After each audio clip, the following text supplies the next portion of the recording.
क्रांति की शुरुआत जो है वो दूसरों से उम्मीद रखकर नहीं होती है। क्रांति की शुरुआत होती है खुद क्रांति बनने से।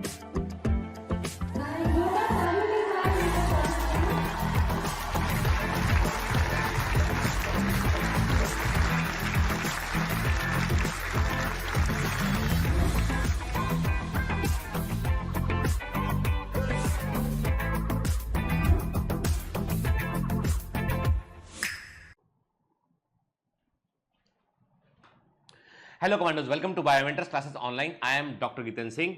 उम्मीद है आप सब लोग अच्छे से पढ़ाई कर रहे होंगे, पढ़ने में मजा भी आ रहा होगा आपको, खूब सारे एमसीक्यू लगा रहे होंगे आप, और बायोलॉजी के अलावा आप फिजिक्स और केमिस्ट्री को भी बराबर अटेंशन दे रहे होंगे। पक्का यकीन कर लूं ना कि आप लोग फिजिक्स और केमिस्ट्री को भी प्रॉपर अटेंशन देते हैं। अब आप बोलोगे सर आपने ऐसा क्यों पूछा लेक्चर के पहले, क्योंकि मुझे कई बार डाउट होता है जब मैं देखता हूं कि फिजिक्स और केमिस्ट्री का जो टेस्ट होता है, वीकली टेस्ट होता है, उसमें से आधे बच्चे एब्सेंट रहते हैं, ठीक है, आधे कमांडोज जो है वो गोलमोल हो जाते हैं वहां पे, ठीक। तो बेटा ऐसे गोल मत कीजिए, है ना, ये स्कूल थोड़ी ना है कि अपन भाग जाएंगे यहां से, ये तो आपके खुद के भले के लिए, आपकी खुद की ट्रेनिंग के लिए। इसलिए जैसे आप सब लोग बायोलॉजी में बढ़ चढ़कर टेस्ट में भाग लेते हैं, वैसे ही आप फिजिक्स और केमिस्ट्री में भी बेटा पार्टिसिपेट किया करो, ठीक है ना। मेरी बात मान लो यार, थोड़ा सा है ना, थोड़ा सा लगेगा आपको कि अभी सब तैयारी नहीं हुआ हमारा, ऐसा नहीं हुआ, लेकिन ऐसे करते करते ही साल निकल जाएगा। इसलिए बेटा प्लीज के हर दिन को गंभीरता से लीजिए, हर दिन जो है वो प्रोग्रेस की तरफ आगे बढ़ना है आपको, ठीक है। चलिए, तो आज के लेक्चर में हम बात करेंगे बेटा, पिछली क्लास में हम क्या पढ़ रहे थे, पिछली क्लास में हम पढ़ रहे थे गोल्जी कॉम्प्लेक्स के बारे में, ठीक है। हमने बात किया था मेडिकल कॉलेज का एक एग्जांपल भी वहां पर लिया था, ठीक है। तो थोड़ा सा बेटा वहां पे हमने क्या किया, एनसीईआरटी के अकॉर्डिंग उसको देखा हमने, थोड़ा सा हम जो है उसके बाहर निकल के एक बार जो है थोड़ा सा रिकॉल करेंगे, और कुछ एक्स्ट्रा पॉइंट को हम गोल्जी कॉम्प्लेक्स में हम ऐड करेंगे, देन हम आगे बढ़ेंगे, ठीक है ना बेटा। चलिए, है ना। अब कई बच्चों को यह भी चिंता है कि सर आप सिलेबस कब पूरा करोगे, तो बेटा सिलेबस की जितनी चिंता आपको है ना, उससे दुगनी चिंता मेरे को रहती है। मैं हर साल सिलेबस टाइम पे पूरा करता हूं, लेकिन क्या होता है बेटा कि जब शुरुआत में आप हमसे जुड़ते हैं ना, तो उस समय कई बच्चे नए नए जुड़ते हैं, रोज में जुड़ते हैं, तो उनको समझ में नहीं आता है, तो इनिशियली कोर्स का स्पीड थोड़ा स्लो होता है, लेकिन जैसे आप फेज 2 ट्रेनिंग में जाएंगे तो आपको एक्स्ट्रा लेक्चर भी मिलेंगे आपको, और कोर्स का स्पीड भी बढ़ जाता है। दूसरा बात यह है कि कई बच्चों ने बोला सर आप जो है वो, आपको बता रहा हूं कि आपका ओपिनियन की, कई बच्चों ने यह भी कहा है सर आप फ्राइडे के दिन जो एमसीक्यू डिस्कशन देते हैं आप उसको सैटरडे कर दीजिए और फ्राइडे को आप लेक्चर डाल दीजिए। प्रॉब्लम बेटा यह है कि अभी जब तक के नीट 2020 का एग्जाम नहीं हो जाता ना, तब तक हमारे पास में सांस लेने की भी जगह नहीं है। मतलब समझ लीजिए आप कि हमारे पास में बिल्कुल भी ना, हम लोग पूरा 7 दिन, मतलब पूरे 7 डेज, ऑलमोस्ट 12 से 14 घंटा, और पूरे 30 दिन जो है वो एकदम फुली ऑक्यूपाइड है। तो होगा ये कि आगे चल के ऐसे ही होगा, जैसे ही इनका नीट 2020 एग्जाम निपटता है तो आगे चल के होगा ये कि आपके पूरे मंडे टू फ्राइडे लेक्चर लगेंगे, जो भी एमसीक्यू डिस्कशन है इस तरह का है वो आपका सैटरडे को जाया करेगा, ठीक है ना। लेकिन अभी प्लीज बेटा मेरे साथ थोड़ा सा जो है एडजस्ट कर लीजिए, क्योंकि हम लोगों के पास में हम ओवरबर्डन है सारे लोग के, स्टाफ भी बढ़ा नहीं सकते इस समय हमको, कि कोरोना का टाइम है, नया आदमी भी नहीं मिलेगा, तो जो लिमिटेड स्टाफ है ना उस पर 2 बैच का प्रेशर एक साथ में, ठीक है। चल तो आगे बढ़ते हैं बेटा, तो आप आज क्या पढ़ना है। हाँ, लेकिन एक चीज तो भूल ही गया मैं आपसे, मुझे आपसे क्वेश्चन भी तो करना है कि आपको बताना है मेरे को कि जो है आप से कुछ गिनती के क्वेश्चन करूंगा जिसके आपको उत्तर देना है। पहला ये बताइए आप जो है वो उस ग्लाइकोप्रोटीन का नाम बताइए, आप मुझे उस ग्लाइकोप्रोटीन का नाम बताइए जो रफ एंडोप्लाज्मिक रेटिकुलम में राइबोसोम को जोड़ता है, के नेम ऑफ द ग्लाइकोप्रोटीन जो कि रफ एंडोप्लाज्मिक रेटिकुलम में राइबोसोम को जोड़ता है, ठीक है ना, क्लियर। दूसरा क्वेश्चन ये है आपसे कि आपको बताना है what is the role of cytochrome P450 in the endoplasmic reticulum, ठीक है। एंडोप्लाज्मिक रेटिकुलम में एक विशेष प्रकार का साइटोक्रोम पाया जाता है, साइटोक्रोम P450, इसका क्या रोल होता है ये भी आप बताएंगे। अब ये मत बोलना बताया नहीं आपने, मैंने एक लाइन में बोला है। याद रखिएगा जब मैं लेक्चर में आपसे बातें करता हूं ना, तब भी मैं आपको कई सारी इंफॉर्मेशन एमसीक्यू वाली बतलाता हूं। जो बच्चे बड़े अटेंटिव होकर सुनते हैं उन्हें मालूम है कि सर ने क्लास में बतलाया था इस चीज के बारे में, ठीक है ना। चलिए, तो ये 2 प्रश्नों के आप मुझे उत्तर देंगे, आगे बढ़ते हैं, ठीक है। चलिए, अब आपके सामने स्क्रीन पर क्या दिखाई पड़ रहा है आपको गोल्जी बॉडी दिखाई पड़ रहा है, गोल्जी एपरेटस दिखाई पड़ रहा है। इंपॉर्टेंट फिगर है बेटा, ये एग्जाम में पूछा था। था, this is the important diagram, ठीक है, याद रखना है आपको, ठीक है। ऑलरेडी ऑल इंडिया पीएमटी में ये आ चुका है, ठीक है। अब थोड़ा सा हम आगे बढ़ेंगे, क्योंकि देखिए पिछली बार हमने जो एनसीईआरटी में देखा उसमें कई सारी इंफॉर्मेशन मिसिंग थी, लेकिन जब हम एमसीक्यू बुक उठा के देखेंगे तो वो इंफॉर्मेशन पे क्वेश्चन आया हुआ है। तो मैं ऐसा मानकर चलता हूं कि NCERT is like a syllabus. तो पहले हम सिलेबस देखते हैं, फिर थोड़ा सा विस्तार में जाकर हम बात करते हैं। देखिए हमें मालूम है कि कैमिलियो गोल्जी ने गोल्जी एपरेटस या गोल्जी कॉम्प्लेक्स को खोजा था उन्होंने। ये इटालियन न्यूरोलॉजिस्ट थे, ये इटली के एक जो है वो तंत्रिका वैज्ञानिक थे, he was a Italian neurologist थे। तो इनका जो सिटीजनशिप है वो भी आपको याद रखना है कि ये इटालियन न्यूरोलॉजिस्ट थे। और इन्होंने गोल्जी एपरेटस को खोजा था किससे बेटा? इन्होंने कैट और आउल की नर्व सेल से, के नर्व सेल के साइटोप्लाज्म से इन्होंने डिस्कवर किया। दिस इज ऑल्सो इंपॉर्टेंट, और ये एग्जाम में आया हुआ है बेटा।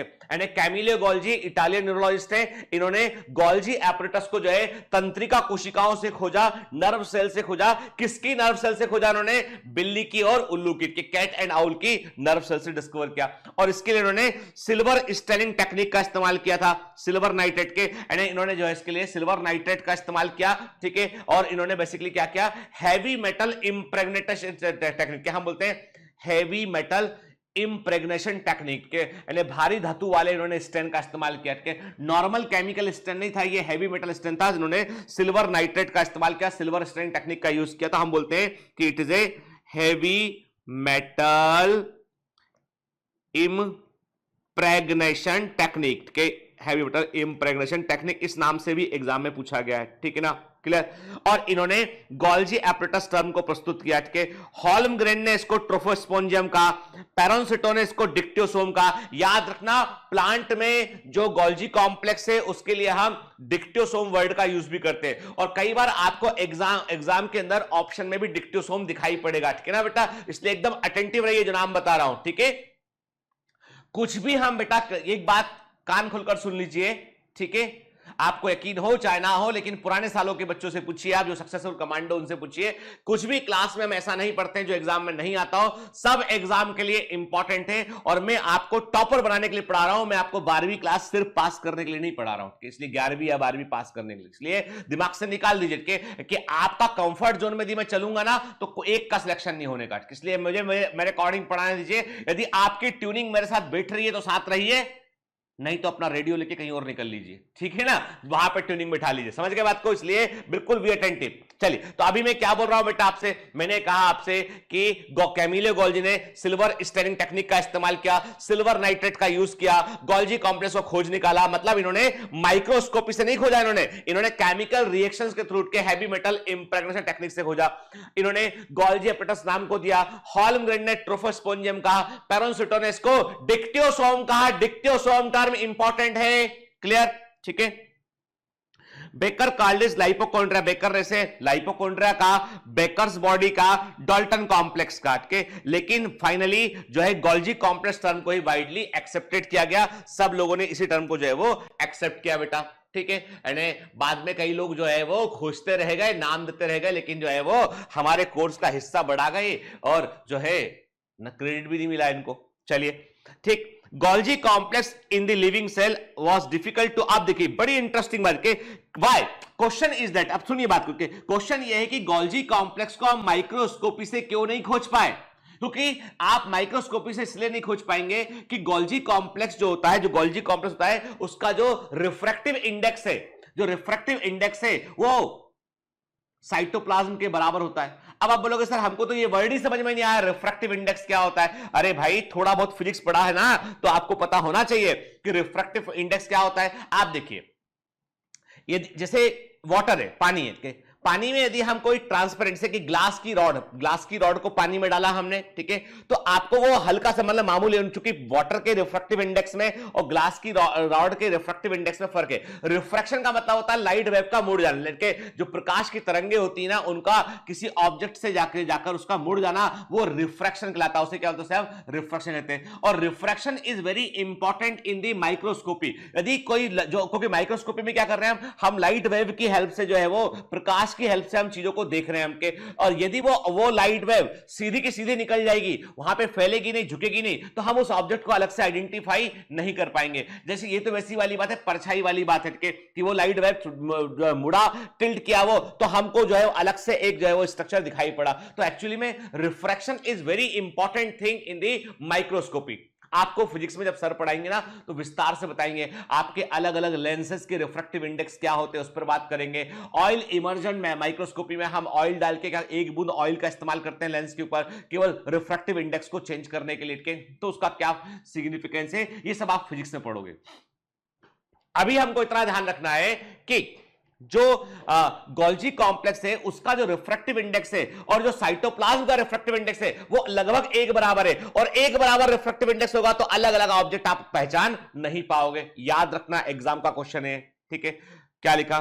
The Golgi complex in a living cell was difficult to observe with the help of light microscope because its refractive index is similar to the cytosol, क्योंकि इसका refractive index जो है वो साइटोसोल के समान होता है, ठीक है।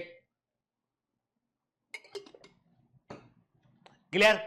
द गोल्जी कॉम्प्लेक्स, अब कहां कहां गोल्जी कॉम्प्लेक्स नहीं मिलेगा भैया? देखो एक तो क्लियर बात है कि प्रोकैरियोटिक सेल में नहीं मिलेगा, कोई डाउट ही नहीं है। प्रोकैरियोटिक सेल में all membrane bound cell organelles are absent, नहीं मिलेगा, ठीक है। Then sperm of bryophyta and pteridophyta, अब ये याद रखना बेटा के ब्रायोफाइटा और टेरिडोफाइटा के स्पर्म के अंदर मेल गेमिट के अंदर भी आपको देखने नहीं मिलेगा के।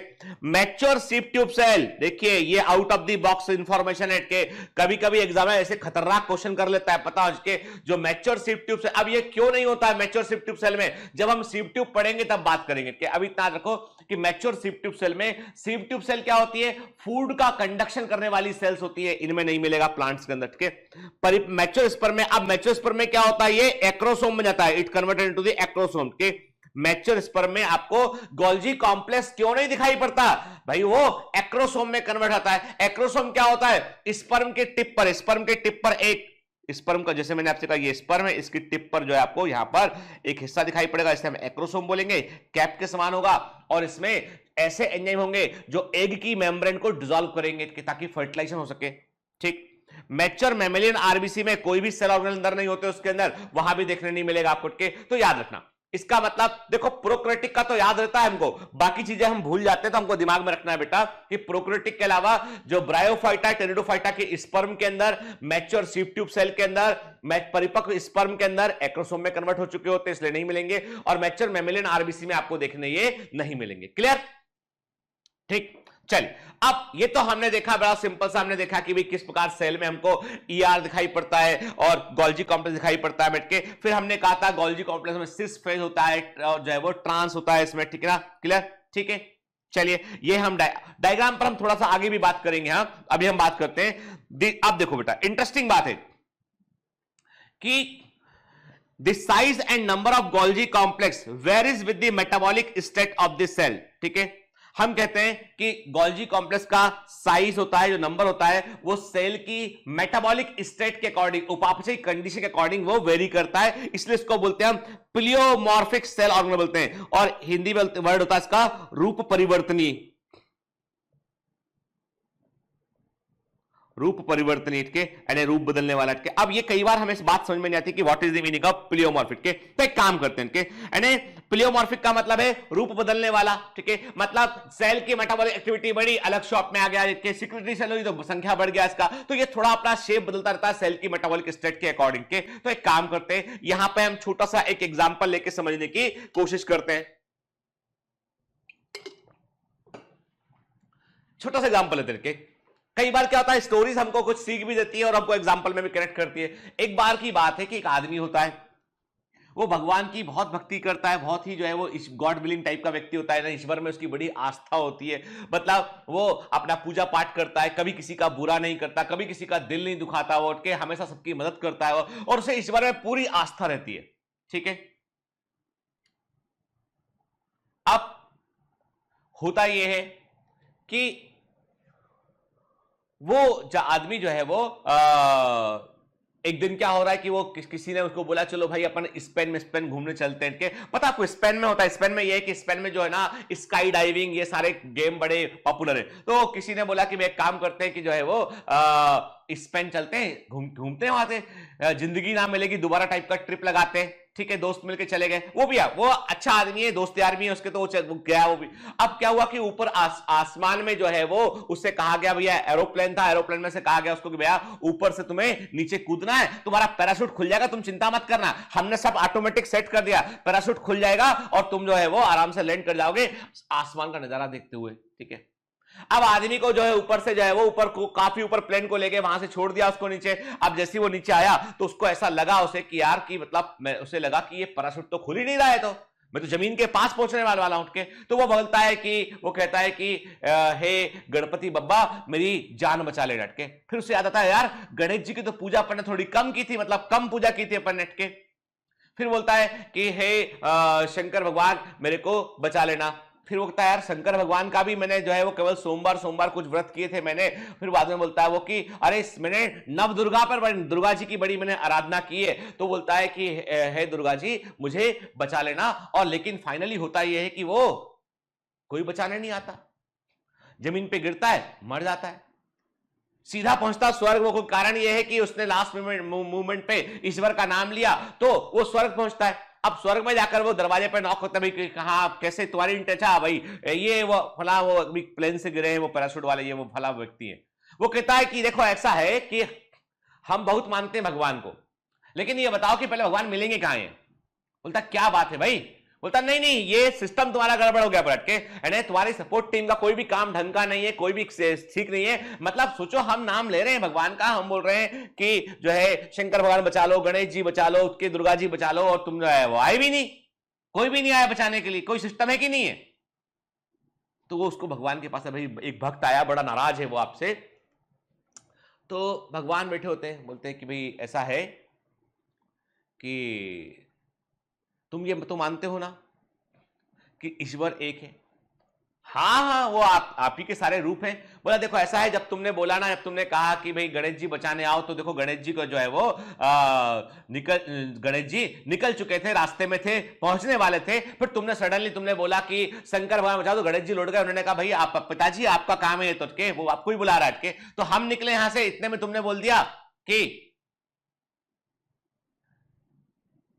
ईश्वर को तुम मान रहे थे, एक ही ईश्वर को। फिर तुमने बोल दिया विष्णु जी बचाओ। तो हुआ ये कि वास्तव में हुआ ये कि भगवान विष्णु जो है, जो सारे भगवान, मतलब हम कहते हैं कि वो सारी हेल्प करते हैं, वो थोड़ा उनको जो है वो वक्त लग गया, टाइम लग गया उनको।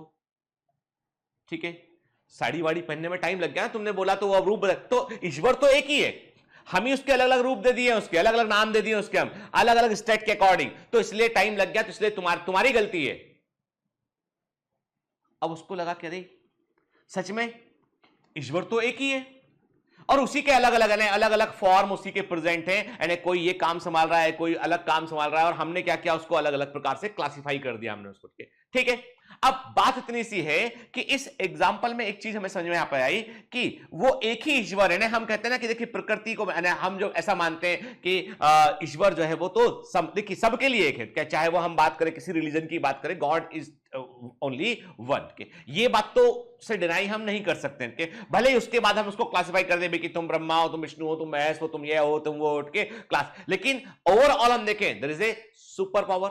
ठीक है, हम उस पर नहीं जा रहे, हम धर्म पर नहीं जा रहे, अभी हम इतनी सी बात कर रहे हैं कि गोल्जी कॉम्प्लेक्स भी ऐसे ही है कि वो सिस्टम के अंदर प्रेजेंट है। सेल की मेटाबॉलिक स्टेट बदली तो उसने अपना रूप बदल लिया, फिर उसने रूप बदल लिया। तो मतलब बात इतनी सी है कि जो भी सेल के अंदर जो मेटाबॉलिक स्टेट होगी ना, उसके अकॉर्डिंग सेल ऑर्गेनेल जो है वो गोल्जी कॉम्प्लेक्स अपने आप को चेंज कर लेगा, अपना रूप बदल लेगा। वो जैसे जब स्पर्म को जरूरत पड़ी तो स्पर्म के अकॉर्डिंग क्या हो गया, वो उसने अपने आप को एक बड़े लाइसोम में कन्वर्ट कर लिया, वो एक्रोसोम बन गया। अभी वो एक्रोसोम बन चुका है, अलग है गोल्जी कॉम्प्लेक्स पर एक्रोसोम बन गया के। जब सिक्रेटरी सेल को जरूरत पड़ी तो उसने कई सारे वेसिकल बना के रिलीज कर दिए उसने के। तो हर जगह पे यानी सेल की जैसी जैसी मेटाबॉलिक कंडीशन होगी वैसे वैसे अपना रूप ये बदलता रहेगा। क्लियर? चलिए, तो ये तो बात की हमने किसके बारे में, ये तो बात की हमने प्लियोमॉर्फिज्म के बारे में। प्लियोमॉर्फिज्म का मतलब ये है कि ऐसा जो रूप बदल ले। ठीक है, एक स्रोत होगा, सोर्स होगा, लेकिन डिफरेंट डिफरेंट फॉर्म में आपको वो दिखाई पड़ेगा, दैट इज द प्लियोमॉर्फिक। तो गोल्जी कॉम्प्लेक्स जो होते हैं दे आर द प्लियोमॉर्फिक के, ठीक, प्लियोमॉर्फिक सेल ऑर्गेनल होते हैं वो। क्लियर? चलिए, तो अब हम आगे बात करते हैं। हमने क्या कहा? हमने कहा the size and number of Golgi complex varies with the metabolic state of the cell, यानी जो गोल्जी कॉम्प्लेक्स है उसका जो साइज है, उसका जो नंबर है, वो सेल की मेटाबॉलिक स्टेट के अकॉर्डिंग वेरी करता है, और इसलिए इसको हम प्लियोमॉर्फिक सेल ऑर्गेनल कहते हैं। Golgi complex also known as idiosome, इसके लिए हम इडियोसोम वर्ड भी बेटा यूज करते हैं। आप कोई पूछता है आपसे कि किसने पहली बार गोल्जी कॉम्प्लेक्स का विस्तार से अध्ययन किया, अल्ट्रा स्ट्रक्चर स्टडी किया उन्होंने, तो हम कहते हैं ये ultra structure of Golgi complex या electron microscopic study of Golgi complex को डाल्टन और फेलिक्स ने किया, डाल्टन और फेलिक्स ने किया। ठीक है, अब गोल्जी कॉम्प्लेक्स का एक यूनिक फीचर यह भी होता है कि इसके आसपास जो भी साइटोप्लाज्म होगा ना, वहां पर ना तो राइबोसोम प्रेजेंट होगा, ना कोई दूसरा सेल ऑर्गेनल प्रेजेंट होगा। ऐसा इसलिए होता है कि गोल्जी कॉम्प्लेक्स लगातार अपने वेसिकल्स को रिलीज करता है, और वो वेसिकल्स में कई सारे केमिकल भरे होते हैं, तो दूसरे सेल ऑर्गेनल जो है वो उसके वेसिकल के रिलीज होने में बाधा उत्पन्न ना करें। ठीक है, उसमें कोई जो है वो प्रॉब्लम ना हो, इसके लिए गोल्जी कॉम्प्लेक्स के आसपास का साइटोप्लाज्म जो है वो क्लियर होता है, साफ होता है एकदम। और इसे क्या बोलते हैं टर्म्स को जो है वो हम कहते हैं कि इसे हम जोन ऑफ एक्सक्लूजन बोलते हैं। क्या बोलते हैं इसको? हम जोन ऑफ एक्सक्लूजन कहते हैं। Golgi complex is surrounded by A organelle free cytoplasm, जिसको हम जोन ऑफ एक्सक्लूजन कहते हैं। गोल्जी कॉम्प्लेक्स जो होता है वो ऑर्गेनेल फ्री साइटोप्लाज्म है, जो है कोई भी इसके आसपास सेल ऑर्गेनेल नहीं होता है, वैसे साइटोप्लाज्म से घिरा होता है। ठीक है, surrounded by an organelle free cytoplasm को हम क्या बोलते हैं? जोन ऑफ एक्सक्लूजन कहते हैं। ठीक है ना? क्लियर? फिर इनवर्टिब्रेट्स में और प्लांट सेल में के जनरली क्या होता है, कई सारे छोटे छोटे गोल्जी कॉम्प्लेक्स पाए जाते हैं, जिनको हम डिक्टियोसोम कहते हैं, और जो साइटोप्लाज्म में बिखरे होते हैं। तो इतना याद रखना बेटा, भले ही इनवर्टिब्रेट याद ना रहे कुछ चलेगा, काम चलेगा को, क्योंकि इतना डिटेल में नहीं पूछेगा एग्जामिनर, लेकिन आपको इतना पता होना चाहिए बेटा कि गोल्जी कॉम्प्लेक्स को हम जो है, जो प्लांट सेल होती है उनमें गोल्जी कॉम्प्लेक्स छोटे साइज के होते हैं, और उनमें इनको हम डिक्टियोसोम कहते हैं। क्या बोलते हैं? डिक्टियोसोम कहते हैं। ठीक, very important. All secretory cells depends on Golgi bodies or dictosome for their secretion. Very IMP के कोई भी सेल ऐसा नहीं होगा बेटा कि जो सिक्रेटरी सेल हो, जो स्त्रावी कोशिका हो, कोई ना कोई प्रकार का सिक्रेशन कर रहा हो और उसके अंदर गोल्जी कॉम्प्लेक्स ना हो। ऐसा हो ही नहीं सकता है, क्योंकि गोल्जी कॉम्प्लेक्स वो हिस्सा है जो केमिकल्स को प्रोसेस करता है। यानी कोई भी सिक्रेटरी सेल होगी, कोई ना कोई केमिकल तो बाहर रिलीज करेगी, और उस केमिकल को बनाने का, प्रोसेस करने का काम होता है गोल्जी कॉम्प्लेक्स के पास, और वो वेसिकल्स को बना के रिलीज करता है। ठीक है, जब हम देखते हैं मैक्सिमम गोल्जी बॉडी हमें कहां देखने मिलते हैं? हमें कारा एल्गी, जो ग्रीन एल्गी है उसकी हमें जो है राइजोइडल सेल, जमीन के अंदर जाने वाली कुछ सेल्स होती है, कुछ इसकी, उन्हें हम राइजोइडल सेल्स बोलते हैं। इनमें आपको मैक्सिमम गोल्जी बॉडी देखने मिलते हैं। ठीक, और ये सिक्रेशन में इन्वॉल्व होते हैं। ठीक है, तो मैक्सिमम गोल्जी बॉडी राइजोइडल सेल और कारा एल्गी। इसके अलावा आप देखेंगे कोई भी प्लांट सेल है उसकी जो रूट कैप, जो प्लांट में रूट कैप सेल के, यानी प्लांट में क्या होता है बेटा? जड़ें जमीन के अंदर आती हैं, यानी जड़ें जो होती है वो प्लांट में, जड़ें रूट जो है जमीन के अंदर जाती है, और जमीन में क्या होता है कि सॉइल पार्टिकल होते हैं, मिट्टी होती है। ठीक है, तो इसकी रूट के मेरिस्टेम को बचाने के लिए, रूट टिप को बचाने के लिए बाहर एक रूट कैप होता है। There is a root cap, एक रूट कैप होता है। अब रूट कैप जमीन के अंदर जा रहा होता है, लेकिन प्रॉब्लम ये कि जमीन के अंदर उसको रेजिस्टेंस का सामना करना पड़ता है, फ्रैक्शन का सामना करना पड़ता है। तो रूट कैप सेल के पास में भी गोल्जी कॉम्प्लेक्स बड़ी मात्रा में होते हैं, जो लगातार सिक्रेशन कर रहे होते हैं, ताकि आसपास लुब्रिकेटिंग मीडियम रहे और जड़ों को कम से कम डैमेज हो। ठीक है, क्लियर? देखिए लिखा ना, the root cap cells are rich in Golgi bodies which secrete mucilage for lubrication of root tip के। रूट कैप सेल जो होते हैं उनमें भी बड़ी मात्रा में गोल्जी बॉडी होते हैं, जो कि म्यूसिलेज को सिक्रेट करते हैं, और जिसे रूट टिप जो है वो लुब्रिकेट बना देता है, और मिट्टी के कणों से उसको कम से कम फ्रैक्शन का सामना करना पड़ता है। ठीक है, this cells which are rich in Golgi body, वे सेल, हमारी बॉडी में वे सेल जिनमें गोल्जी बॉडी आपको अधिक मात्रा में देखने मिलता है, रिच होते हैं, वो है नर्व सेल होता है बेटा। ठीक है, ग्लैंडुलर सेल्स होते हैं, गोबलेट सेल होते हैं, सलाइवरी ग्लैंड होते हैं, स्पर्मेटिड होते हैं, और जो है वो डिवाइडिंग सेल होते हैं। इनमें आपको गोल्जी कॉम्प्लेक्स डेवलप फॉर्म में आपको देखने मिलेगा। Golgi body arises from the smooth endoplasm reticulum, ये मैंने बताया था आपको कि स्मूथ एंडोप्लाज्म रेटिकुलम से गोल्जी बॉडी जो है वो उत्पन्न होता है। ठीक है ना? कैसे बनता है बेटा, क्या बनाता है, ट्रांजिशनल वेसाइकल, वो गोल्जी कॉम्प्लेक्स को बनाते हैं, ठीक है। Golgi complex is small in muscle cell, मांसपेशियों में गोल्जी कॉम्प्लेक्स का साइज छोटा होता है, it is small in muscle cells, ठीक है, क्लियर। अब यदि हम स्ट्रक्चर देखें गोल्जी कॉम्प्लेक्स का, तो मैंने कहा था आपसे कि डाल्टन और फेलिक्स ने गोल्जी कॉम्प्लेक्स का इलेक्ट्रॉन माइक्रोस्कोपिक स्टडी किया, इन्होंने इसका इलेक्ट्रॉन माइक्रोस्कोपिक स्टडी किया, किसमें किया इन्होंने, रेट की एपिडाइमिस में किया। अब एपिडाइमिस क्या होता है, पढ़ा हुआ है हमने कि टेस्टिस के ऊपर स्पर्म को इकट्ठा करने वाला एक डक्ट, एक स्ट्रक्चर होता है, उसे हम एपिडाइमिस कहते हैं, ठीक है ना। यानी जो टेस्टिस होते हैं उसके ऊपर, टेस्टिस से स्पर्म निकलता है, वो जहां पे टेम्पररी स्टोर होता है उस जगह को एपिडाइमिस कहते हैं हमके, और एपिडाइमिस वास डिफरेंस से कनेक्ट होता है, ठीक है ना। तो चूहे के अंदर जो एपिडाइमिस है उसमें उसकी सेल्स में उन्होंने जो है वो गोल्जी कॉम्प्लेक्स का स्टडी किया, ठीक है। गोल्जी कॉम्प्लेक्स जो होता है वो 3 तरह के कंपोनेंट से बना होता है, जो सभी सिंगल मेम्ब्रेन से घिरे होते हैं, और ये क्या होते हैं, Golgi cisternae, this is the functional unit, ये गोल्जी कॉम्प्लेक्स की क्रियात्मक इकाई होती है। सबसे इंपॉर्टेंट स्ट्रक्चर जो है वो है गोल्जी सिस्टर्नी है। Then Golgi cisternae gives rise to Golgi vesicle, वो वेसाइकल को प्रोड्यूस करती है, और वेसाइकल आपस में फ्यूज होके गोल्जी वैक्यूल को प्रोड्यूस करते हैं, ठीक है।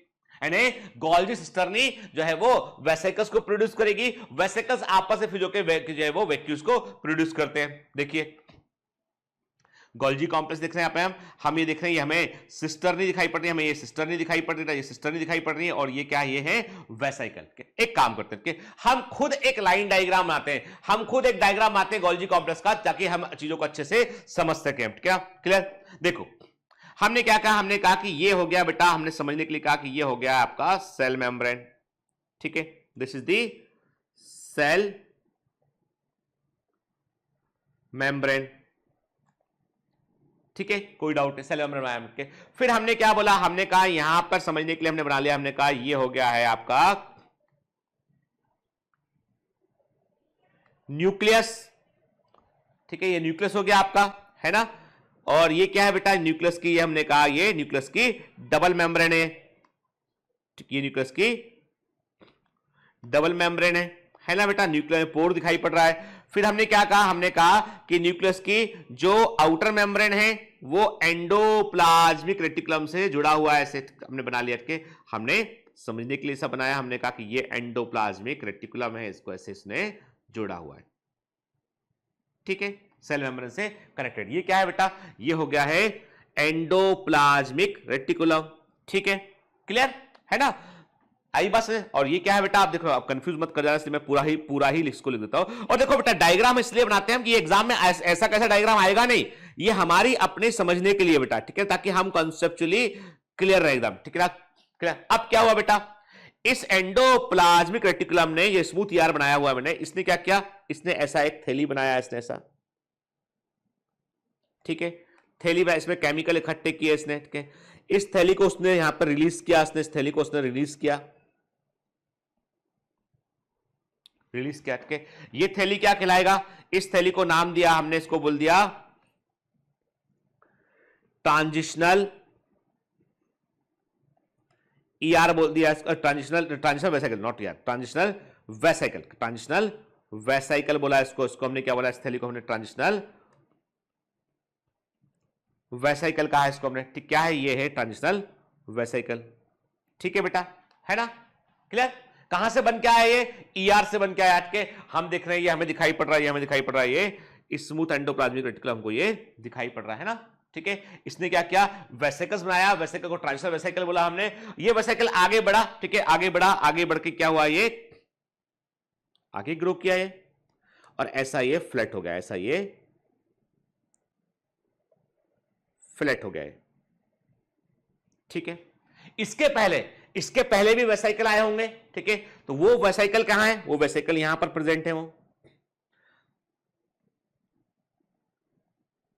इसके पहले जो वेसिकल आए वो यहां प्रेजेंट है, ध्यान से देखिए के कॉर्नर इसके थोड़े से फूल रहे हैं, यहां पे कॉर्नर इसके थोड़े से फूल रहे हैं, क्योंकि वहां पर जो है वो वेसिकल, वहां पे क्या हो रहा है कि वहां पे सिस्टर, ये जो स्ट्रक्चर बेटा बना है यहाँ पे, मैंने क्या कहा, मैंने कहा आपसे कि जो ट्रांजिशनल वेसिकल आया, आने के बाद वो फ्लैट किया, तो क्या बन गया, वो बन गया सिस्टर्नी, क्या बन गया, वो सिस्टर्नी बन गया, वो ये सिस्टर्नी है, ये सिस्टर्नी है, बन गया सिस्टर्नी, ठीक है ना, क्लियर। अब क्या देखा आपने, ऐसे ऐसे और भी सिस्टर्नी यहां प्रेजेंट होंगे, एक के ऊपर एक सिस्टर्नी का पूरा स्टॉक होगा ये, ठीक है। हम बिल्कुल बेटा, यानी कॉन्सेप्ट जो क्लैरिटी के लिए डायग्राम बहुत जरूरी होते हैं बेटा, ताकि हमको समझ में आए कि हम क्या पढ़ रहे हैं, ठीक है ना, ठीक।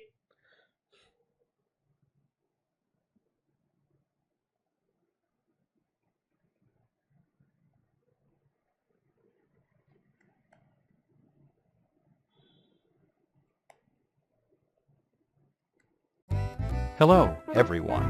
My name is Newton. I hope you are enjoying. Sorry to disturb you in between lecture, but it's important to inform you. You should download BioMentors app from Google Play Store. We need your support, so please take subscription to become an official commando of BioMentors. Bye bye. Continue your lecture.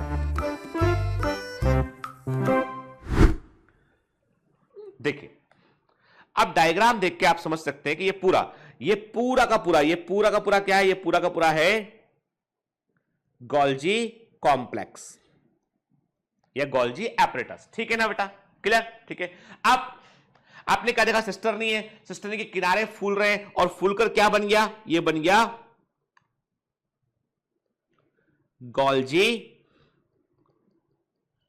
Vesicles, और ये क्या देखा आपने, था Golgi cisternae, और ये क्या बन गया, ये बन गया गोल्जी, मैं कैपिटल लेटर करता हूं, ठीक है, ये बन गया है गोल्जी वेसिकल्स, ठीक है ना, ये क्या, ये है गोल्जी वेसिकल है, ठीक है। फिर ये गोल्जी वेसिकल क्या हुआ बेटा, ये गोल्जी वेसिकल आपस में फ्यूज कर गए, आगे जाके आपस में फ्यूज कर गए तो एक बड़ा वेसिकल बन गया। क्या बोला इसको बोला हमने गोल्जी वैक्यूल, ठीक है। तो अब इसको हमने थोड़ा आगे बढ़ा लिया, हमने कहा भाई देखो ऐसा है कि ये भी शामिल है इसके अंदर, ये गोल्जी वैक्यूल बन गया, ठीक है। क्या बन गया, ये गोल्जी वैक्यूल बन गया, मतलब तीन चीज होगी गोल्जी कॉम्प्लेक्स के अंदर, तीन चीजें इंक्लूड रखे, Golgi cisternae, Golgi vesicles, Golgi vacuole. अब ये गोल्जी वैक्यूल का क्या हुआ, ये गोल्जी वैक्यूल कहां गया, ये यहां पे मेंबर की तरफ गया, ठीक है, यहां जाके ये फ्यूज कर गया, ठीक है। इसने अपने केमिकल्स जो भी लेके आया था बाहर सीक्रेट कर दिए, बाहर उसने अपने जो केमिकल जो भी केमिकल अपना लेके आया था उसने उसको बाहर रिलीज कर दिया, ठीक है, उसने इसको बाहर रिलीज कर दिया। ये क्या हो गया, ये हो गया है सिक्रेशन, ठीक है, सिक्रेशन है ना, ठीक है। मैं थोड़ा सा साफ से लिख देता हूं उसको ताकि आपको जो है वो दिक्कत ना हो, ठीक है। तो आप बोलोगे सर कैसा डायग्राम बनाया, हम देख ही नहीं पा रहे इसको हम, ठीक है। देखो ये क्या हो गया बेटा, ये हो गया है सिक्रेशन, स्त्रावण, ठीक है। ये प्रोसेस क्या हुआ यहां पे, ये प्रोसेस हुआ यहां पे एक्सोसाइटोसिस, ठीक है, और ये बाहर निकल गया, है ना। देखिए ऐसे गोल्जी कॉम्प्लेक्स सिक्रेटरी सेल में रोल प्ले करता है, ऐसा होता है गोल्जी कॉम्प्लेक्स जो सिक्रेटरी सेल में स्त्रावी कोशिकाओं में रोल प्ले करता है। अब ध्यान से देखिए इस गोल्जी कॉम्प्लेक्स देखते हैं हम, तो हमें दो तल दिखाई पड़ रहे हैं, यहां पे दो हमें तल दिखाई पड़ रहे हैं। एक तल ऐसा, एक फेस ऐसा है जहां पर, जैसे हमने क्या बोला, हमने कहा इसको ये है फॉर्मिंग फेस,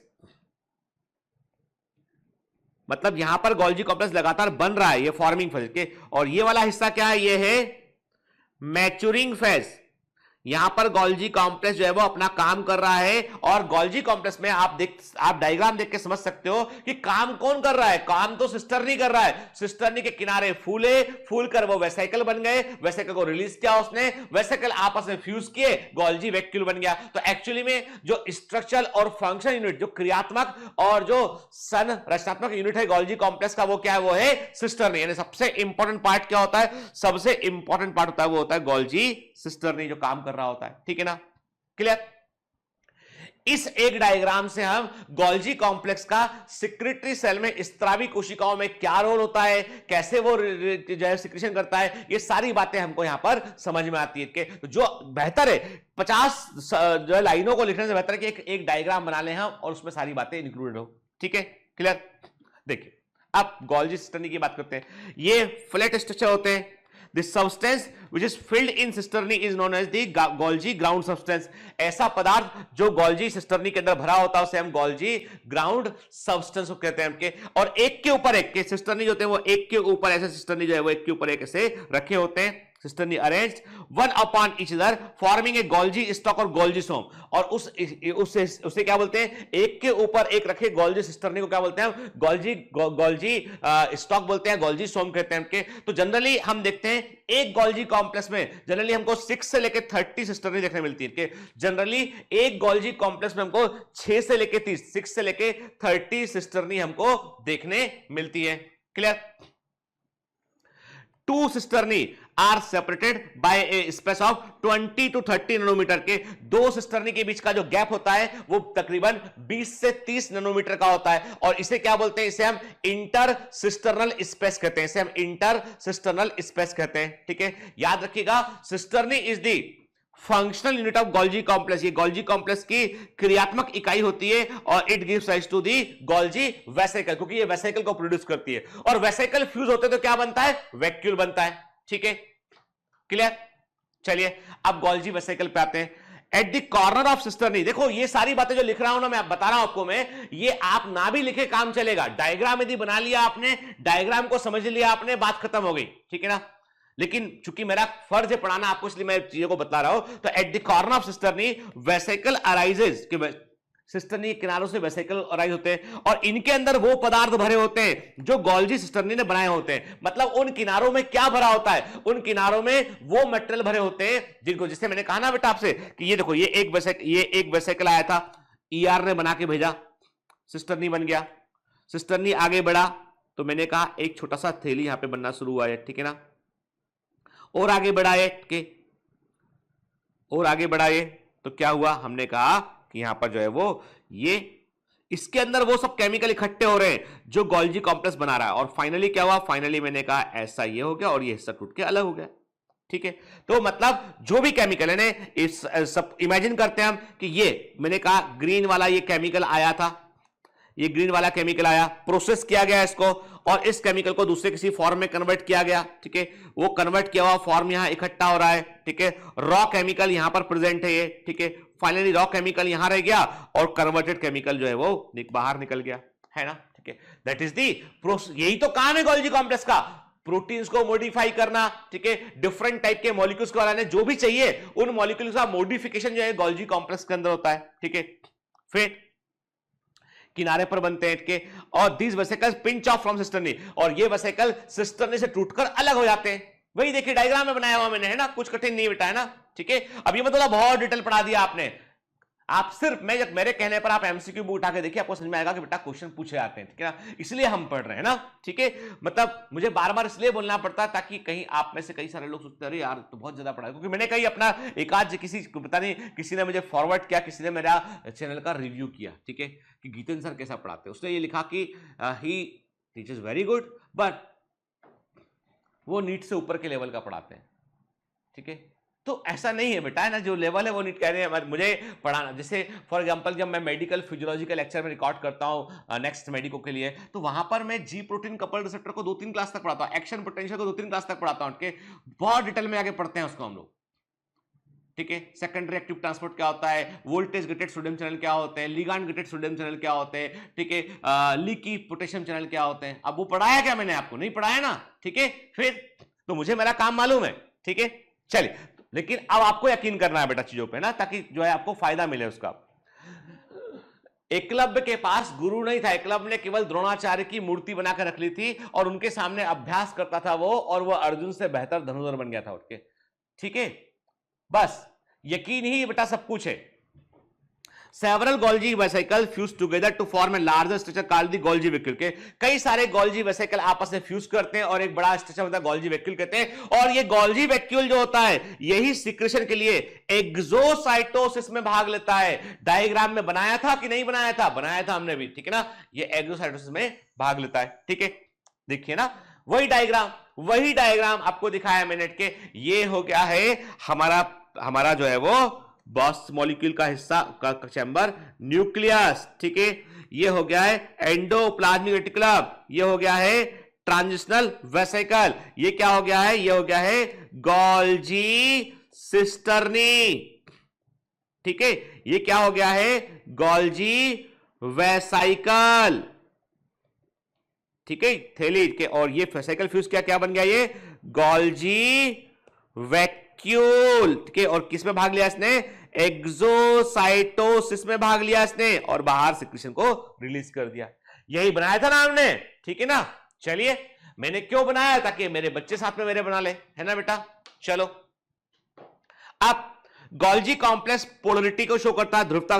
पोलरिटी का मतलब है हैविंग टू फेसेस, में दो तल देखने मिलते हैं। एक होता है फॉर्मिंग फेस, जिसे हम प्रॉक्सिमल या सिस एंड कहते हैं। ये गोल्जी कॉम्प्लेक्स का जो है, यहां पर गोल्जी कॉम्प्लेक्स को लगातार नया नया मटेरियल मिलता रहता है, नई नई थैलियां आती हैं और यहां पे आके जो है जमा होती चली जाती है, और उन्हीं थैलियों के केमिकल को गोल्जी कॉम्प्लेक्स जो है वो प्रोसेस करता है। ठीक है ना, तो इसे हम क्या बोलते हैं? फॉर्मिंग फेस कहते हैं। कंटिन्यूअसली गोल्जी कॉम्प्लेक्स बन रहा होता है। The ER vesicle become flat and form cisternae. ER vesicle flat होते हैं और सिस्टर्नी को बनाते हैं, और ये हिस्सा कहां होता है? न्यूक्लियर मेम्ब्रेन की तरफ होता है, कॉन्वेक्स होता है। एनसीईआरटी में लिखा है साफ साफ, इंपॉर्टेंट है। ठीक है, फिर मैच्योरिंग फेज क्या होता है? डिस्टल या ट्रांस एंड होता है। यहां पर गोल्जी कॉम्प्लेक्स पूरा मैच्योर हो चुका होता है, काम कर रहा होता है, और ये हिस्सा सेल मेम्ब्रेन की तरफ होता है, कॉनकेव होता है। कल भी देखा था हमने इसको, और हमने कहा था कि एनसीईआरटी में साफ साफ लिखा है बेटा, याद रखिएगा इसको। ठीक है, क्लियर। अब थोड़ा सा डिटेल में आते हैं, कौन से ऐसे एंजाइम हैं जो गोल्जी कॉम्प्लेक्स में आपको स्पेशली देखने मिलते हैं, और गोल्जी कॉम्प्लेक्स की वो कैरेक्टरिस्टिक होते हैं। There are enzyme which are the main enzyme of Golgi complex. कुछ ऐसे एंजाइम होते हैं जो कि गोल्जी कॉम्प्लेक्स के जो है वो मुख्य एंजाइम होते हैं, मेन एंजाइम होते हैं। जैसे कि वेरी वेरी इंपॉर्टेंट, पहला एंजाइम का नाम पूछा गया एग्जाम में already, glycoside transferase. It is the very very important के ये कहां मिलता है? ग्लाइकोसाइल ट्रांसफरेज आपको गोल्जी कॉम्प्लेक्स के अंदर देखने मिलेगा। इसके अलावा थाइमिन पायरोफॉस्फेट हुआ, मेनोसाइडेज हुआ, ये एंजाइम भी आपको जो है वो गोल्जी कॉम्प्लेक्स में बहुत आ जाते हैं, बड़ी मात्रा में हमको देखने मिलते हैं। ठीक है, now come to the what are the functions of Golgi body. तो कल हमने बहुत सारा बात किया था, हमने कहा था कि गोल्जी बॉडी का एक फंक्शन तो ये भी होता है कि वो चीजों को मॉडिफाई करता है, सिक्रीशन में रोल प्ले करता है, लेकिन थोड़ा सा अब हम उसको जो है वो जो है विस्तार से देखते हैं उन चीजों को। नंबर 1 मोस्ट इंपॉर्टेंट फंक्शन के जनरल सिक्रेशन ऑफ मेटाबोलाइट के, यानी कोई भी सिक्रेटरी सेल, स्त्रावी कोशिका जो सिक्रेशन में इन्वॉल्व होती है, उसके अंदर गोल्जी कॉम्प्लेक्स आपको वेरी वेल डेवलप्ड देखने मिलेगा। के तो Golgi complex is well developed in secretory cells, जैसे कि जो सेल्स इंसुलिन सिक्रेट करती है, बीटा सेल्स के, यानी जो है जो पैंक्रियाज है, पैंक्रियाज में आइसलैंड्स ऑफ लैंगरहैंस में प्रेजेंट, पैंक्रियाज के एंडोक्राइन पार्ट में, पैंक्रियाज के एंडोक्राइन पार्ट में जो हार्मोन को रिलीज करता है उसे एंडोक्राइन पार्ट कहते हैं। वहां पर आइलैंड्स ऑफ लैंगरहैंस की द्वीपिकाएं होते हैं, सेल्स के गुच्छे होते हैं, उनमें आपको बीटा सेल्स देखने मिलती है, उनमें आपको जो है बड़ी मात्रा में ये गोल्जी कॉम्प्लेक्स डेवलप दिखाई पड़ेगा। थायरॉक्सिन, थायराइड ग्लैंड की बात करें, फॉलिकुलर फ्लूइड के, साइनोवियल फ्लूइड के, यानी जो भी सिक्रेशन बॉडी के अंदर, चाहे आप मेमोरी ग्लैंड के लिए लैक्टोप्रोटीन की बात करें, आपके पैंक्रियास के जाइमोजन ग्रेन्यूल की बात करें, आपके जोड़ों में प्रेजेंट साइनोवियल फ्लूइड की बात करें, आपके फॉलिकुलर फ्लूइड की बात करें हम, जो फॉलिकल्स के अंदर होता है, थायरॉक्सिन की बात करें हम, मतलब बॉडी में जो भी जहां भी जिस ऑर्गन में सिक्रेशन हो रहा है ना, वहां आपको Golgi complex very well developed देखने मिलेगा। ठीक है, now come to the second function, modification of protein. Protein का मॉडिफिकेशन करके उसे ग्लाइकोप्रोटीन में कन्वर्ट करना, ठीक है, या प्रोटीन को जो है एंजाइम में कन्वर्ट करना, ये सारे काम, यानी जो भी प्रोटीन का मॉडिफिकेशन है, यानी एक नॉर्मल प्रोटीन को फंक्शनल प्रोटीन में कन्वर्ट करने के लिए डाइसल्फाइड बॉन्ड लगाना पड़ता है ताकि वो 3 डायमेंशनल प्रोटीन में कन्वर्ट हो जाए, और वो डाइसल्फाइड बॉन्ड जो होता है वो प्रोटीन के स्टेपल के समान काम करता है, गोल्जी कॉम्प्लेक्स में ये काम होता है। ठीक है, with the help of enzyme glycoside transferase the oligosaccharide bind with the protein के, एंजाइम ग्लाइकोसाइल ट्रांसफरेज की वजह से जो ओलिगोसैकेराइड होते हैं बेटा, शुगर मॉलिक्यूल होता है जिसमें 2 से अधिक और 10 से कम शुगर मॉलिक्यूल पाए जाते हैं, उसे हम ओलिगोसैकेराइड कहते हैं। एक शुगर मॉलिक्यूल होगा मोनोसैकेराइड, 2 होगा डाइसैकेराइड, कई सारे होंगे पॉलीसैकेराइड, 2 से अधिक और 10 से कम होगा तो हम क्या बोलेंगे? ओलिगोसैकेराइड के। तो ओलिगोसैकेराइड कार्बोहाइड्रेट को जो है वो प्रोटीन से जोड़ता है और ग्लाइकोप्रोटीन को बनाता है, और ग्लाइकोप्रोटीन के बनने की प्रोसेस को हम बोलते हैं ग्लाइकोसाइलेशन कहते हैं। इंपॉर्टेंट है के, पूछा गया एग्जाम में। ग्लाइकोप्रोटीन के बनने की प्रक्रिया को बेटा हम ग्लाइकोसाइलेशन कहते हैं, इससे ग्लाइकोप्रोटीन बनता है। फिर जब ओलिगोसैकेराइड लिपिड के साथ जुड़ता है गोल्जी कॉम्प्लेक्स तो ग्लाइकोलिपिड बनता है, और इस प्रोसेस को ग्लाइकोसाइडेशन कहते हैं। इसका मतलब यह है कि in which of the following cell organelle, question है, in which of the following cell organelle the process glycosylation and glycosidation takes place, के कौन से कोशिका अंग में ग्लाइकोसाइलेशन और ग्लाइकोसाइडेशन की प्रक्रिया देखने मिलती है? आंसर इसका है गोल्जी कॉम्प्लेक्स। ठीक है, मतलब glycosidation and glycosylation takes place in Golgi complex. Glycosidation और ग्लाइकोसाइलेशन आपको गोल्जी कॉम्प्लेक्स के अंदर देखने मिलता है। ठीक है, clear. Next function cell wall formation. अब याद करो आप क्या पढ़ा था हमने, हम जब सेल वॉल फॉर्मेशन पढ़ रहे थे मैंने कहा था फ्रेगमोप्लास्ट होते हैं, वेसाइकल होते हैं, जो microtubule plane and place of cell wall formation को डिसाइड करता है। वहां पर फ्रेगमोप्लास्ट अपने आप को आके अरेंज करते हैं और उसके बाद फिर उसमें वॉल मटेरियल होता है, फिर सेल प्लेट बनता है, मिडिल लेमिला बनता है, देन प्राइमरी वॉल बनती है। पढ़ा है कि नहीं पढ़ा? सेल वॉल में पढ़ा है हमने। ठीक है, तो वहां पर जो भी वेसिकल आ रहे थे वो कहां से बन के आ रहे थे? वो गोल्जी कॉम्प्लेक्स से बन के आते थे। सेल वॉल को बनाने वाला जो सेलुलोज है, हेमीसेलुलोज है, पैक्टिन है, वो सारे केमिकल कहां पर बन रहे हैं? वो सारे केमिकल गोल्जी कॉम्प्लेक्स में बन रहे हैं। ठीक है, तो कहने का मतलब ये कि Golgi complex synthesize cellulose and secrete this polysaccharide for cell wall formation. Special vesicle होते हैं, इनको हम फ्रेगमोप्लास्ट कहते हैं। Most of the complex polysaccharide जैसे कि हेमीसेलुलोज हुआ, पैक्टिन हुआ, म्यूकोपॉलीसेकेराइड हुआ, हाइलुरोनिक एसिड हुआ, ये सब के सब जो है गोल्जी कॉम्प्लेक्स के अंदर बनते हैं। वेरी वेरी आईएमपी, ये सब गोल्जी कॉम्प्लेक्स, मतलब सेल वॉल फॉर्मेशन में भी Golgi complex important role play करता है। ठीक है, नेक्स्ट प्लाज्मा मेम्ब्रेन फॉर्मेशन। अब आप बोलोगे सर ये क्या बात हुई? अरे अभी डायग्राम देखा और मैंने कहा था ना कि क्या क्या देखा था डायग्राम में। देखो ध्यान से इमेज देखो, कि हमने इमेज में क्या देखा था? हमने कहा था ये सेल मेम्ब्रेन है। ठीक है, फिर हमने कहा था कि ये जो है गोल्जी वैक्यूल फ्यूज कर गया, ऐसे फ्यूज कर गया और केमिकल बाहर रिलीज कर दिए, ऐसे ही देखा है डायग्राम के। अब बताइए मेरे को कि ये जो सेल मेम्ब्रेन है, इस सेल मेम्ब्रेन से कौन सा मेम्ब्रेन आकर जुड़ गया है? जो गोल्जी वैक्यूल का जो मेम्ब्रेन था वो सेल मेम्ब्रेन का हिस्सा बना या नहीं बना? बन गया, मतलब मेम्ब्रेन को रिपेयर किया, मेम्ब्रेन को ग्रो किया। किसने क्या काम? ये गोल्जी कॉम्प्लेक्स ने किया। ठीक है, by the process of exocytosis the Golgi vacuole releases their content to the outer medium. देखिए इसमें है ना, एक्सोसाइटोसिस की प्रक्रिया से जो गोल्जी वैक्यूल होते हैं अपने कंटेंट को बाहर के माध्यम में रिलीज करते हैं। The membrane of Golgi vacuole become a part of the cell membrane. Golgi vacuole की मेम्ब्रेन सेल मेम्ब्रेन का भाग बन जाती है। ठीक है, और इस प्रकार गोल्जी कॉम्प्लेक्स जो है brings recycling of cell membrane, ये सेल मेम्ब्रेन की लगातार रिसाइकलिंग करते हैं, नया मेम्ब्रेन लाकर उसमें जोड़ते रहते हैं और मेम्ब्रेन के ट्रांसफॉर्मेशन में भी ये रोल प्ले करते हैं। ठीक है, आप बोलोगे सर ऐसे तो सेल की मेम्ब्रेन कई गुना बढ़ जाएगी। अरे भाई, सेल एंडोसाइटोसिस भी तो करती है, सेल फेगोसाइटोसिस करती है, सेल पिनोसाइटोसिस करती है, तो मेम्ब्रेन टूटती भी तो है। तो उसी मेम्ब्रेन को रिपेयर कौन कर रहा होता है? गोल्जी कॉम्प्लेक्स को रिपेयर कर रहा होता है, रिप्लेस कर रहा होता है। Next acrosome formation. अब ह्यूमन, जो बच्चे ह्यूमन रिप्रोडक्शन वाला चैप्टर साथ में मेरे पढ़े, 12th वाला पोर्शन जो पढ़ रहे हैं उसमें हमने ह्यूमन रिप्रोडक्शन पढ़ा हुआ है। अब देखो बेटा, मैं जनरली आपसे एक बात की मैं आपसे जो है वो एक्सपेक्टेशन करता हूं कि आप मेरे क्लासेस को, स्पेशली बायोमेंटर्स को आप क्लास 11th और 12th का क्लास ना समझें। आपके यहां पर यदि आप पढ़ रहे हैं तो आपको जो भी सेशन में लेक्चर रिलीज हो रहे हैं आपको सारे लेक्चर देखना चाहिए। भले ही आप 11th क्लास के स्टूडेंट हो तब भी आपको 12th वाला भी पोर्शन चल रहा है तो आपको देखना चाहिए बेटा। ठीक, मानता हूं मैं कि कुछ हिस्सा समझ में थोड़ा कम आएगा, लेकिन मैं कहता हूं 50% भी गेन करोगे ना तो अपने दूसरे साथ वालों से आप आगे निकल जाओगे। ठीक, आपको समझ में आएगा कि पढ़ना क्या है हमको। ठीक, और आपको 11 से तैयारी कर रहे हैं तो आपको तो एग्जाम में टॉप करना ही है बेटा, कोई विकल्प ही नहीं है। और जो 12th वाले बच्चे हैं वो तो बेटा दोनों पोर्शन पढ़ रहे हैं, आपको कोई टेंशन वाली बात है नहीं, आपको करना ही पड़ेगा आपको। ठीक है, और रिपीटर तो ऑलरेडी पढ़े हुए हैं तो उनको तो कोई दिक्कत होना नहीं चाहिए बेटा। ठीक है, तो कहने का मतलब यह है कि इस क्लास में आपको किसी बच्चे ने कल लिखा कमेंट में कि सर आप कभी भी 2022 वाले बच्चों के बारे में बात नहीं करते, क्योंकि बेटा मैं तुमको ऐसा मानता हूं कि तुम 21 के ही बच्चे हो। इससे क्या फायदा होगा आपको कि आप एक साल आगे निकल जाएंगे, आप एक साल आगे एडवांस में प्रोग्रेस करेंगे आप। और जब आप 2022 का एग्जाम रियल में देंगे ना तब आप रिवाइज कर रहे होंगे और आप तब फोड़ के आएंगे एग्जाम में। ठीक है, समझो बात को।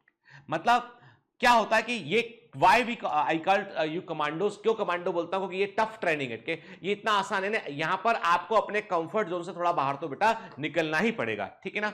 चलिए, तो अभी एक्रोसोम फॉर्मेशन आते हैं। तो acrosome is the tip of the animal sperm के, जो एनिमल स्पर्म का हेड होता है, ये इसका मैंने कहा नेक मिडिल पीस वाला हिस्सा हो गया, इसका नेक हो गया मिडिल पीस वाला, और ये इसका टेल हो गया, ठीक है। हेड में क्या होता है, न्यूक्लियस होता है, और सीधे टॉप पे क्या होता है, टॉप पे हमको देखने मिलता है ये ये हमें टॉप पे एक्रोसोम देखने मिलता है। इसमें ऐसे केमिकल भरे होते हैं जो एक की टफ जो टफ मेम्ब्रेन होती है उसको वो डिसॉल्व करते हैं, ठीक है ना। Acrosome is the tip of the animal sperm. It is synthesized by the modification of Golgi complex. And a Golgi complex अपने आप को modify करता है और convert करता है अपने आप को एक big lysosome में. Actually, acrosome is nothing. It is a big lysosome. दरअसल एक्रोसोम एक बड़ा लाइसोसोम होता है जो गोल्जी कॉम्प्लेक्स के मॉडिफिकेशन से बनता है। तो गलती मत करना, एक्रोसोम को लाइसोसोम नहीं बनाता है, एक्रोसोम को गोल्जी बॉडी बनाता है। और एक्रोसोम एक्चुअली में खुद क्या होता है, एक बड़ा लाइसोसोम होता है वो, ठीक है। Burgos and Fawcett discovered the Golgi complex form acrosome के, बर्गोस और फेफसेट ने बताया, खोज किया, उन्होंने बताया कि गोल्जी कॉम्प्लेक्स एक्रोसोम का फॉर्मेशन करते हैं, और एक्रोसोम में ऐसे एंजाइम पाए जाते हैं, ऐसे हाइड्रोलिटिक एंजाइम पाए जाते हैं जो एग होता है, ओवम जो होता है, एग या ओवम होता है, उसकी प्रोटेक्टिव सरफेस को वो तोड़ देते हैं और तब फर्टिलाइजेशन हो पाता है, तब ही फर्टिलाइजेशन हो पाता है। तो acrosome plays very important role in the fertilization process, ठीक है। देन और दूसरे फंक्शन क्या होते हैं, ठीक है, गोल्जी कॉम्प्लेक्स के। Golgi body involve in the formation of lysosome, मैंने कहा ना गोल्जी कॉम्प्लेक्स जो है वो लाइसोसोम को उत्पन्न करते हैं। दरअसल लाइसोसोम क्या होते हैं, लाइसोसोम ऐसी थैलियां होती हैं, ऐसे वेसिकल होते हैं जिनमें केवल और केवल प्योरेस्ट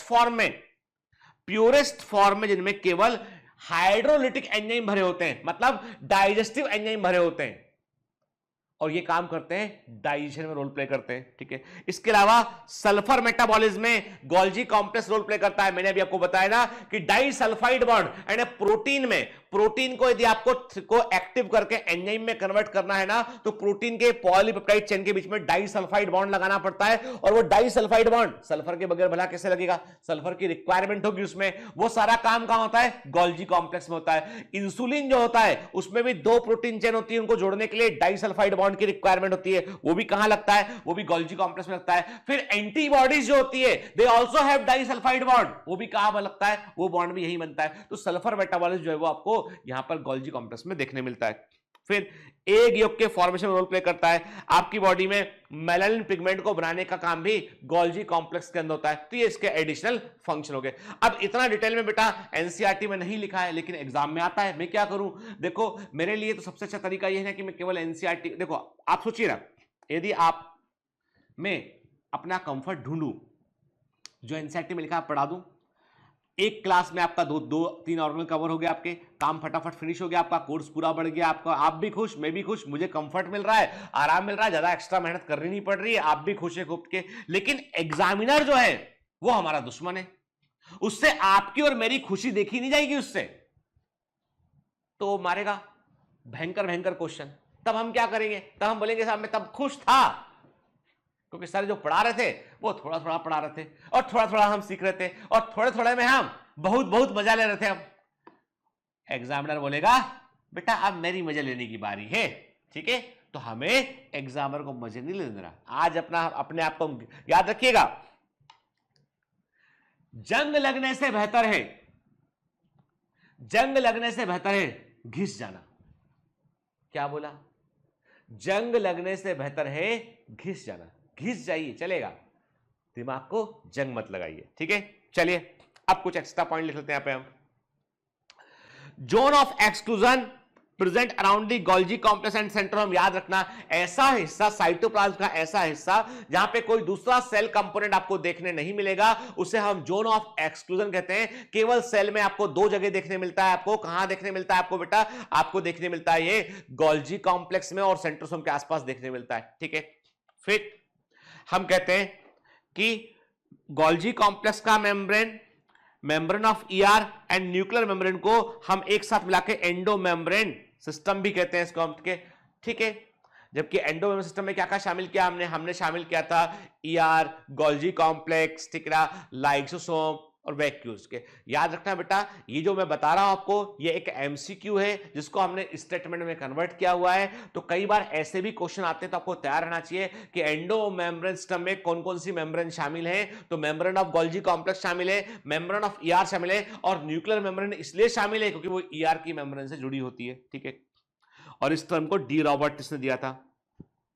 हम ऐसा मानते हैं कि सेल के अंदर जो भी ट्रैफिक है, सेल के अंदर जो भी ट्रैफिक है कि मॉलिक्यूल के समूह को कब बाहर निकालना है, कहां सिक्रेट करना है, वो सारा काम गोल्जी कॉम्प्लेक्स संभालता है। तो इसको गोल्जी कॉम्प्लेक्स को हम बोलते हैं डायरेक्टर ऑफ मैक्रोमोलिकुलर ट्रैफिक या ट्रैफिक पुलिस ऑफ सेल कहते हैं। इसे हम कोशिका की या सेल की ट्रैफिक पुलिस कहते हैं, या director of macromolecular traffic of cell भी इसको हम कहते हैं। क्लियर? ठीक है। In nerves the rough endoplasmic reticulum is fragmented, it is called the nasal granule। याद रखना, वेरी वेरी के तंत्रिकाओं के अंदर, नर्व्स के अंदर जो रफ एंडोप्लाज्मिक रेटिकुलम होता है उसके कई सारे टुकड़े टूट जाते हैं, फ्रेगमेंटेड आता है। क्योंकि नर्व का जब नर्व सेल बनती है ना, तो वो कैसी बनती है बेटा, ये उसका साइटोन है, ये नर्व सेल का साइटोन है, ऊपर का हिस्सा है, और बाकी एक लंबा सा एक्सॉन बनता है।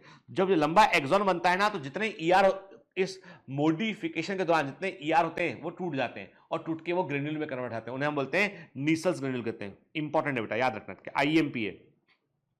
Golgi bodies store vitamin C, Golgi complex vitamin C को भी स्टोर करता है बेटा। हालांकि विटामिन सी जो है हम कहते हैं ना बॉडी में स्टोर नहीं, लेकिन there is a certain amount of vitamin C जो एक प्रकार से एक हम कहते हैं ऑक्सीडेशन के प्रोसेस में रोल प्ले करता है, ठीक है। तो वो गोल्जी बॉडीज को इकट्ठा करता है। What is the meaning of जर्ल? अब ये बेटा, ये एम्स का this is one of the favourite question of AIIMS. अब चूंकि एम्स का एग्जाम अलग तो हो नहीं रहा है, लेकिन नीट में बेटा आ सकता है, इसलिए याद रखें कि जर्ल सिस्टम क्या होता है। It is a special region. अब जर्ल का मतलब क्या है, गोल्जी बॉडी, जी हो गया, ईआर एंडोप्लाज्मिक रेटिकुलम हो गया, और एल क्या हो गया, लाइसोसोम हो गया, ठीक है। एंड जो एंडोप्लाज्मिक रेटिकुलम है वो गोल्जी कॉम्प्लेक्स को बनाएगा, और गोल्जी कॉम्प्लेक्स लाइसोसोम को बनाएंगे, ठीक है। क्या लिखा है, it is a special region of endomembrane system which include smooth ER in relation to the Golgi complex and has been implicated in the formation of lysosome. क्या बोलता है, G for Golgi complex, ER for endoplasmic reticulum, L for lysosome. तो GERL system का मतलब है कि endomembrane system का वो हिस्सा जहां पर स्मूथ ER गोल्जी कॉम्प्लेक्स को बनाएगा और गोल्जी कॉम्प्लेक्स लाइसोसोम को बनाएगा, उसको एक साथ क्या बोलेंगे हम, जर्ल सिस्टम बोलेंगे, ठीक है।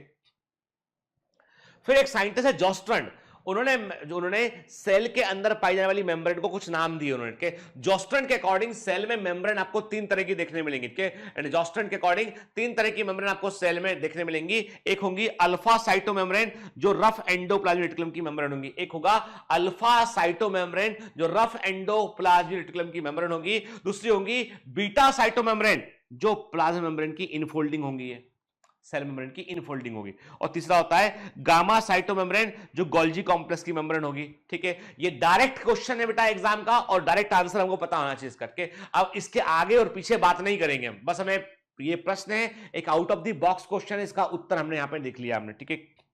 नोविकॉफ ने जर्ल सिस्टम शब्द का इस्तेमाल किया था। जर्ल सिस्टम में जी फॉर गोल्जी कॉम्प्लेक्स है, ER फॉर एंडोप्लाज्मिक रेटिकुलम है, L फॉर लाइसोसोम के, और इस वर्ड का इस्तेमाल पहली बार किसने किया था, नोविकॉफ ने किया था। क्लियर?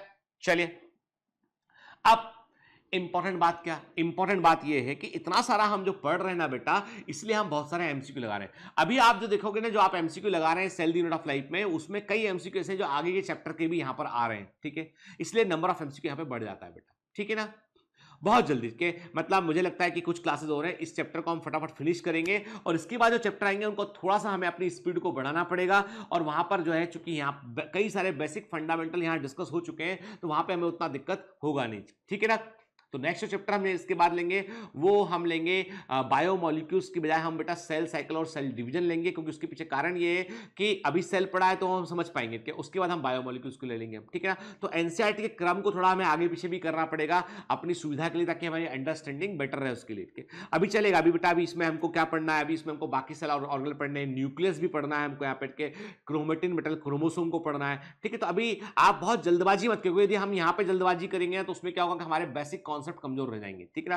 तो बेसिक कॉन्सेप्ट तो बेटा काम हमको करना पड़ेगा। तो कई किसी बच्चे ने कहा सर आपने इतना लेक्चर ले लिए, लास्ट ईयर के लेक्चर की संख्या कंपैरेटिवली कम थी, इस बार ज्यादा है। ऐसा नहीं होता, ऐसा क्या होता है कि कई बार होता नहीं है कि इससे डिपेंड करता ना कि हर बार हम शायद आप सोचे कि जो मैंने लास्ट ईयर जैसा बोला वैसा का वैसा मैं इस बार बोल दूं, पॉसिबल नहीं। ठीक है, कई बार किसी हिस्से में मैं ज्यादा समझाने लगता हूं, ठीक है। तो ये मतलब ये नेचुरल सी बात है कि टीचर यदि एक ही चैप्टर को 2-3 साल पढ़ाएगा तो तीनों साल में जो है थोड़ा कंटेंट सेम रहेगा, लेकिन एक्सप्रेशन तरीके में थोड़ा बहुत फर्क आ सकता है। ठीक है, तो शुरुआती लेक्चर हमारे जो थे वो थोड़े कम ड्यूरेशन के थे, तो इसलिए जो है वो थोड़ा नंबर ऑफ लेक्चर बढ़ जाता है।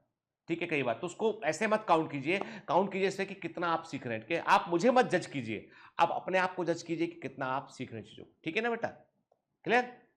और मैंने क्या कहा आपसे, जंग लगने से बेहतर है घिस जाना।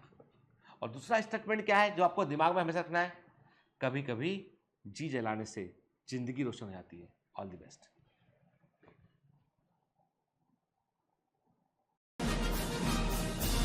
Hi.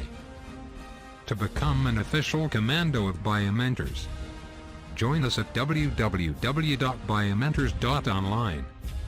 Here you can solve daily practice papers, an online test. You can download performance enhancement sheets. You can track your progress. You can interact with other fellow commandos. Join us and prepare yourself. It's a commando training for your success. Download Biomentors online app from Google Play Store.